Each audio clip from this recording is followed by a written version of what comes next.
দেখুন, যদি আপনার গৃহে অথবা আপনার পরিবারে কোনো একজন ব্যক্তি, হতে পারে আপনার স্বামী, হতে পারে আপনার সন্তান, যে কেউই হতে পারে, সে কোনো অবৈধ সম্পর্কের মধ্যে জড়িয়ে পড়েছে। আপনারা তাকে নিয়ে ভীষণভাবে নাজেহাল হয়ে যাচ্ছেন। সে কারো কথা শুনতে চাইছে না।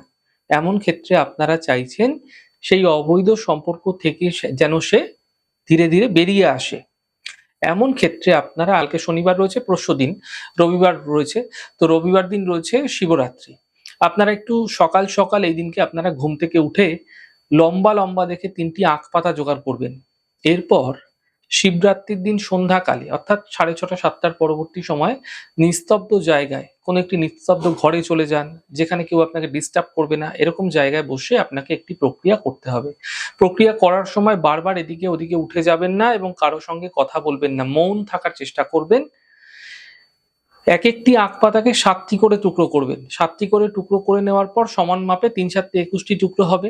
আখ পাতার টুকরোর মধ্যে যাদের সঙ্গে যাদের অবৈধ সম্পর্ক আছে, আপনি তাদের মধ্যে বিচ্ছেদ ঘটাতে চাইছেন, তাদের দুজনেরই নাম কালো কালি দিয়ে আখ পাতার মধ্যে লিখে দেবেন।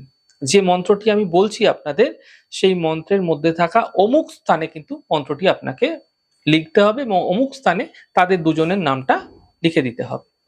মন্ত্রটি হচ্ছে: ওম নমো নারদায় অমুকের সঙ্গে অমুকের সত্তর বিদ্বেষণাং কুরু কুরু ফট স্বাহা। তো এই ছোট্ট মন্ত্রের মধ্যে যেখানে যেখানে অমুক লেখা আছে সেখানে তাদের দুজনের নাম লিখতে হবে। এরপর ৭টি করে পাতা নিয়ে ৩টি বান্ডিল করবেন। একটি বান্ডিল আপনারা নিম কাঠ দ্বারা অগ্নি প্রজ্বলিত করবেন কর্পূর দ্বারা। সামান্য নিম কাঠ নিয়ে নিলেন, কর্পূর দিয়ে অগ্নি প্রজ্বলন করলেন। একটি বান্ডিলে থাকা যে ৭টি পাতা রয়েছে সেটি নিম কাঠের আগুনে জ্বালিয়ে দেবেন সেদিনকেই। এভাবে এই প্রক্রিয়া পরবর্তী দিন ৭টি পাতা জ্বালাবেন, তার পরবর্তী দিন অর্থাৎ তৃতীয় দিন ৭টি পাতা জ্বালাবেন। একটি নির্দিষ্ট সময় রাখার চেষ্টা করবেন। দেখা যাচ্ছে আপনি রাত্রেবেলা ৮টার সময় করছেন, তাহলে পরপর ৩ দিন রাত্রি ৮টার সময় করবেন। অর্থাৎ আপনারা রবিবার শুরু করছেন, তার মানে আপনাকে রবিবার, সোমবার এবং মঙ্গলবার এই প্রক্রিয়া করতে হবে।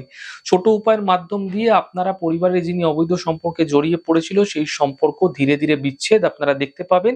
এই প্রক্রিয়াটি শিবরাত্রির দিন থেকেই শুরু করতে হবে, যেকোনো দিন শুরু করা যাবে না। নিশ্চিতভাবে খুব দ্রুত ফায়দা মিলতে আপনারা দেখতে পাবেন। তবে এই উপায়টি কোনো অসৎ উদ্দেশ্যজনিত কারণে কিন্তু আপনারা ভুলেও ব্যবহার করবেন না। এতে কোনো সুফল তো মিলবেই না, উল্টে নিজের কর্মের দ্বারা নিয়ন্ত্রিত ভাগ্যকে আপনারা নিজেরাই খারাপ করবেন।